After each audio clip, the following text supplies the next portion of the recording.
So how do bees get infected with nosema? There are some possibilities. The first is the ingestion of contaminated food, for example, honey that has been contaminated with nosema spores. Secondly, you have ingestion of contaminated comb that has spores on it. And how do they get contaminated? It is thought that there is an oral to fecal transmission, so basically fecal matter, or when bees are excreting but are not quite clean, some of those spores might find their way onto the comb or into the honey. In addition, there's some evidence that bees can get nosema via trophallaxis, via food exchange. And then finally, the possibility that we were quite interested in is that infected nurse bees can transmit nosema to brood. Can larval honeybees get Nosema ceranae? Well, it turns out that previously this was not thought to be possible, that nosema only infects adults, not larvae, in honeybees. Hossain in 1951 looked at Nosema apis and said that it does not infect honeybee larvae, although all of the methods of this study are not exactly clear. And in addition, this is a different species. Smart and Shepard said that Nosema ceranae is found only in adults in infected colonies, but not in the larvae, and they looked at newly emerged adults and found that they were not affected. So, therefore, the idea is that the larvae were not infected. Our hypothesis is that Nosema ceranae does infect larvae, and that the previous results may have arisen if nurse bees behaved hygienically and removed infected larvae. In addition, it's also possible that Nosema ceranae infections in larvae are not as severe as infections in adults, and therefore that it would be difficult to detect it in newly emerged bees. Our experiment is to raise larvae in the lab in vitro, essentially in plastic petri dishes, and we test 3 different doses given at day 3 of larval life. 0K, that's the control, 10,000 spores, and 40,000 spores. It's worth noting that these are actually very low compared to the spore doses typically given to adult bees to induce a nosema infection. In most cases, these adults are getting spore doses of greater than 100,000 spores per bee. We then measured adult and larval mortality, we determined the effects on cleanliness, and we measured larval and adult spore counts. This work was also conducted by Darren Erie with the help of many students. To get the nosema spores, we took an originally obtained dose of nosema purified spores from Thai honeybees, and we fed caged bees sugar solution that contained the spores. That's what you see here. After many days, when the bees were infected, we dissected out their guts and centrifuged purified the spores following standard protocols. The methods for rearing larvae in vitro were modified from alpinaldol in 2005. All equipment is sterilized with bleach, ethanol, and UV light. We use a sterile laminar flow hood to maintain clean conditions. 2-day-old larvae are grafted from brood frame into cell plates with food that consists of royal jelly, water, sugar, and yeast extract. 3-day-old larvae are treated with a single dose of nosema. This is very important. We only provide 1 dose of the nosema very early on in larval life. Thereafter, they are not getting any nosema. The pupae are placed, once they become pupae, into specialized pupation plates. The larvae are kept at 33 degrees Celsius with 90% humidity. The pupae are kept at the same temperature, but with 70% humidity. So here we can see grafting of the larvae using our grafting tool to pick up this small larva. We plate the larvae, and here you can see them. You can see these little small C shapes here. These are the larvae here, here, and here. And this is their development over time.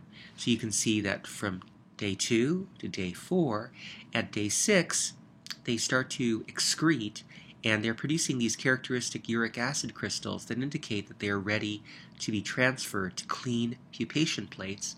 This occurs at day 6, and then they can pupate inside these plates on a bed of this sterile tissue paper, emerging eventually as adult bees.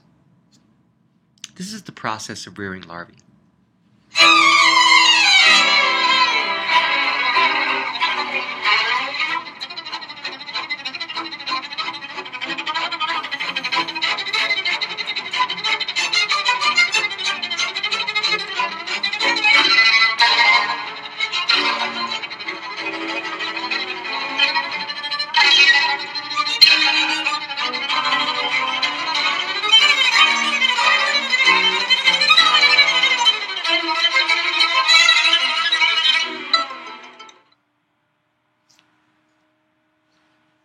And here we see the pupating bee. It's starting to darken, and then finally the one-day-old adult emerging.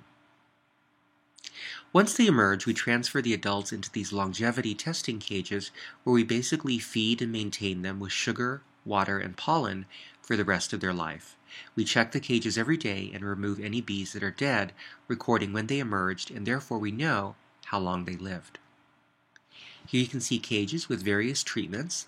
They're color-coded, and you can see the sugar, the water, and then the little tube of pollen inside.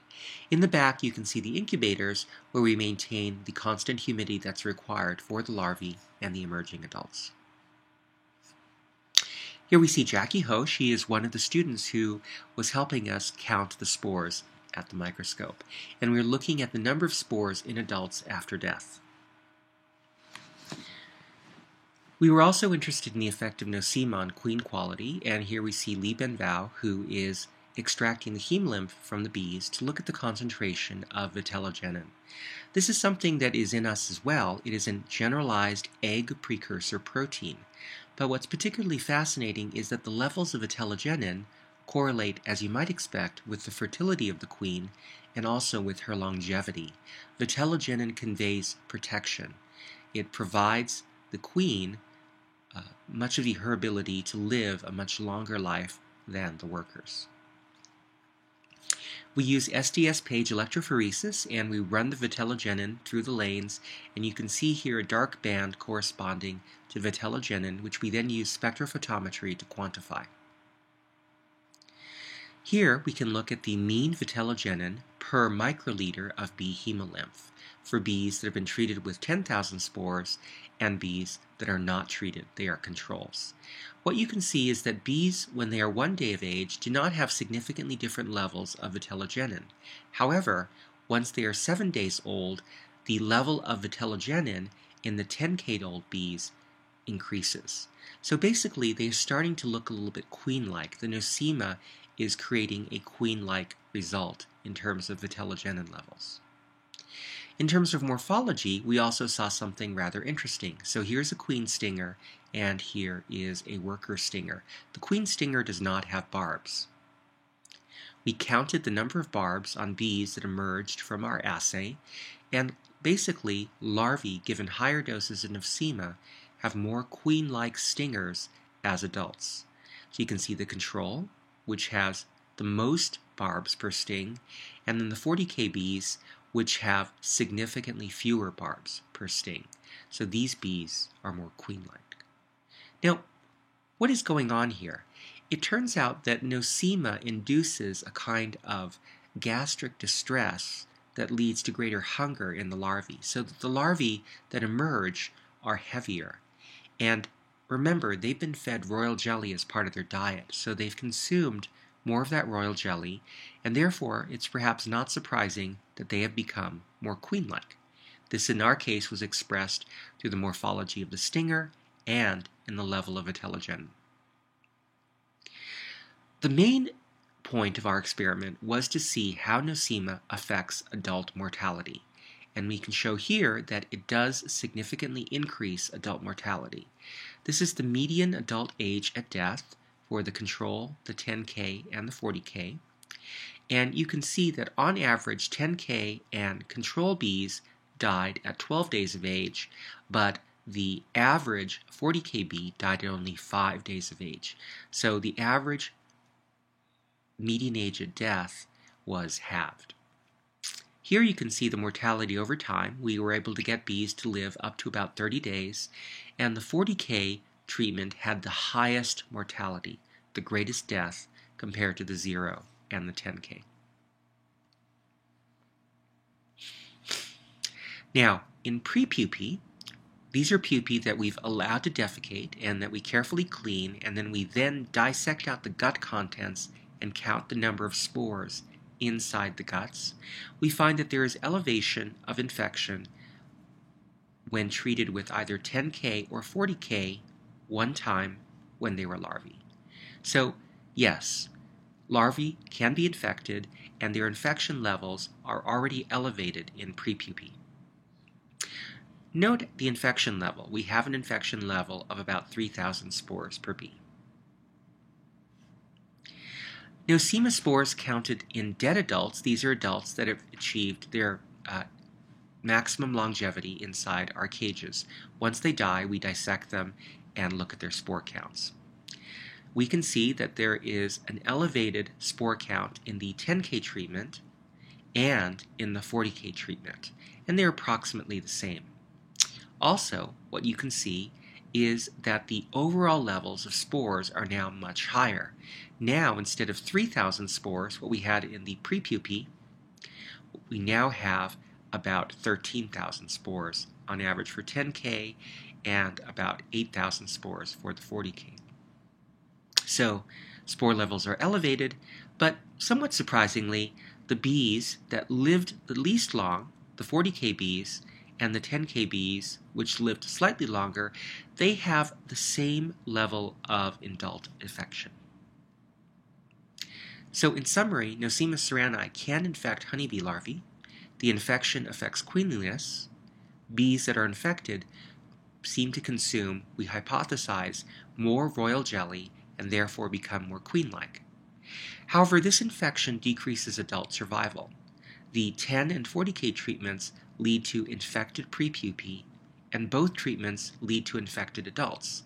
In fact, it exceeds the treatment dose given in the 10K treated bees. However, the 40K dose did not lead to more infection than the 10K dose. Why is this? And this is the focus of our future studies. Why is it that when we gave more of the pathogen to the larvae, did they not respond with greater levels of adult infection? So this is the master's thesis work of Matt Endler, who you see here in the foreground. And I wanted to go through the ideas behind honeybee immunity, because this is integrally involved in Matt's work. So first we have physical barriers, and if a spore breaches the physical barrier, for example, it's ingested, it now has to meet a suite of other immune responses. The first is called a cellular response, in which hemocytes can engulf the spores. This process is not well understood in honeybees, but at least one study claims that hemocytes may engulf Nosema spores. We also have a melanization response, in which melanin, the same protein which gives us darker skin, for example, when we get a tan, is used to protectively encapsulate and kill foreign invaders, for example, bacteria. These are all rapid responses which are always present, and although they can be turned on to a greater degree, these are sort of the first defenders on the line. There are several somewhat slower responses. For example, we have antimicrobial protein production. The toll pathway can be induced by exposure to microbes, and this results in a cascade event that leads to greater protection against those microbes for the bee in this case. But what's also interesting is that the toll pathway can be activated by Nosema infection, and there seems, in the case of bees that are resistant to Nosema, some way in which this activation can actually help fight off Nosema infection. In addition, we have antiviral infection defenses, RNAi, which may occur in bees, but in which it's not clear if this is actually occurring. We know that genes for RNAi are found in the honeybee genome. Basically, the idea is that the RNAi could be produced by the bee to bind with the RNA of the pathogen or the invader and inactivate it. Then finally, we have behavioral responses, and these are the most interesting to us. We already know about hygienic behavior, and we mentioned the possibility that nurse bees are being hygienic, that they are grooming. Of course, grooming is part of hygienic behavior, but they are removing the dead larvae from the comb and then disposing of them, or removing diseased larvae. We also have grooming, of course, in which bees are cleaning each other. We have undertaking the removal of dead bees. We also have something called hive fever, in which a colony can respond to pathogen infection by elevating its temperature in a way that's analogous to the way that we have higher fever to help fight certain pathogens. Finally, we have social organization, and the idea behind that is that a bee can actually alter her division of labor to expose other bees less to disease, or she can just alter her behavior. So there was a study on altruistic suicide in honeybees in which bees that were given a toxin or infected tended to spend more time outside the nest, in which they had a greater likelihood of dying, but most importantly, a smaller likelihood of infecting other bees in the nest or passing on toxins.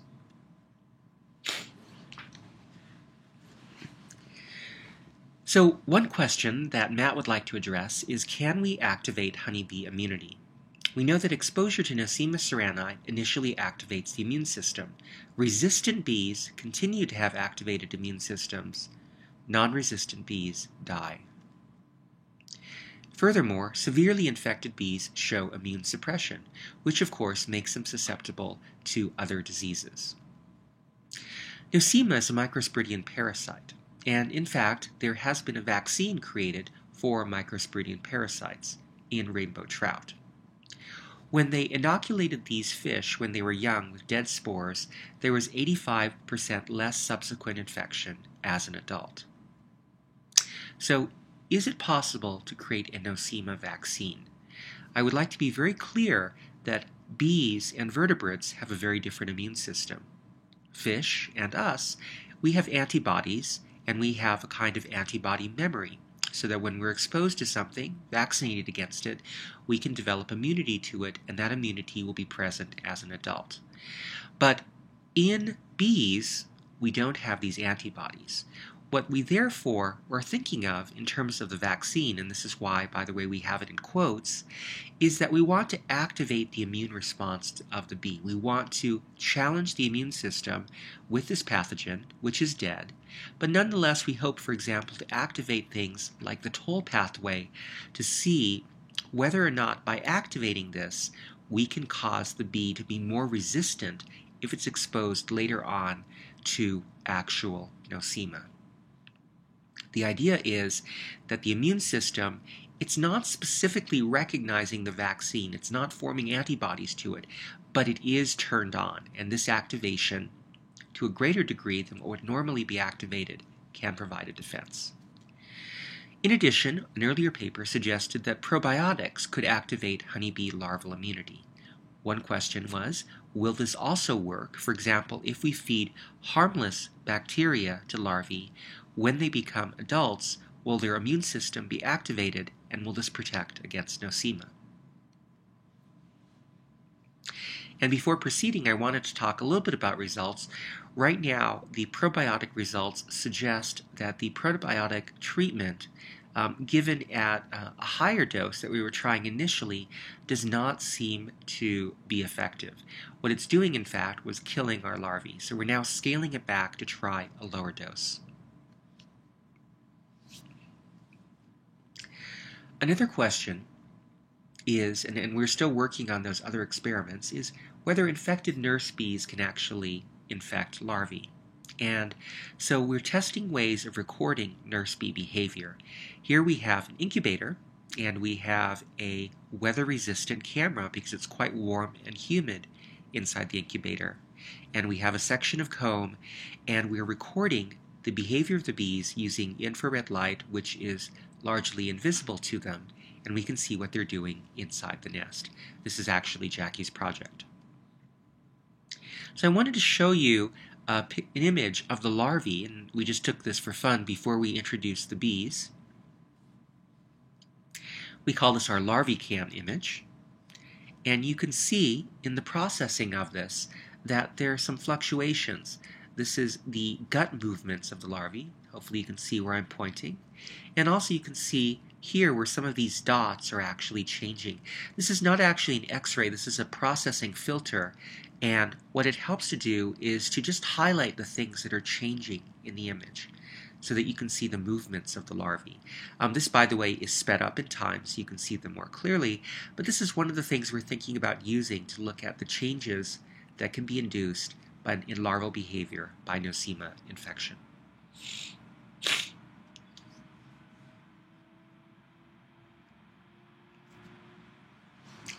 So I'm sure many of us are familiar with this problem, especially with people who are working with many hives and bees.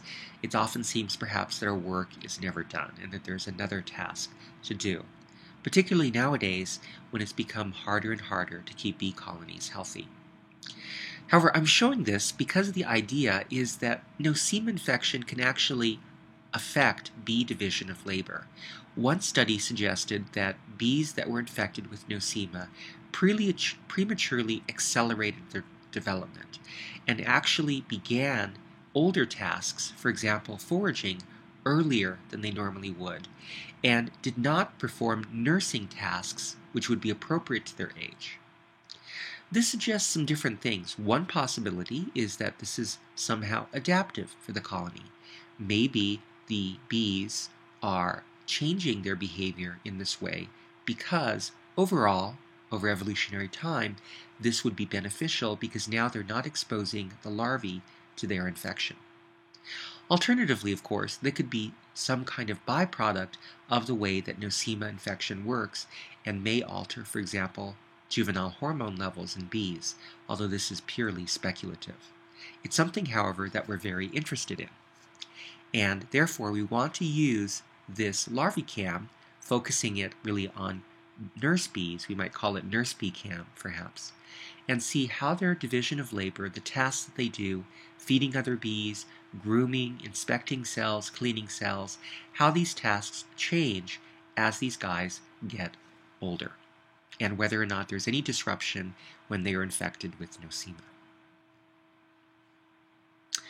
So, in conclusion, these are many of the different projects that we've been doing. We're very interested in science education and teaching some of these skills and also the importance of bees and bee health to the next generation. This is a great example. This is Lily Greenberg Call, and she was a high school student who worked with Darren on the pesticide project that we talked about earlier. What Lily found with Darren is that the bees were becoming more picky and that they were dancing less. With this project, she actually won first place at the Greater San Diego Science and Engineering Fair and second place at the California Science Fair.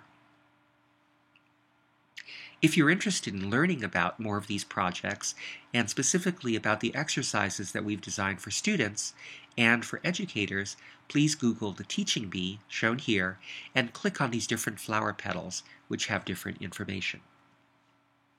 As I mentioned in the previous presentation, the For Educators petal actually contains a science curricula that we developed with Jesse Wade Robinson, a high school teacher at High Tech High in San Diego, and Eben Gooddale, a former postdoc.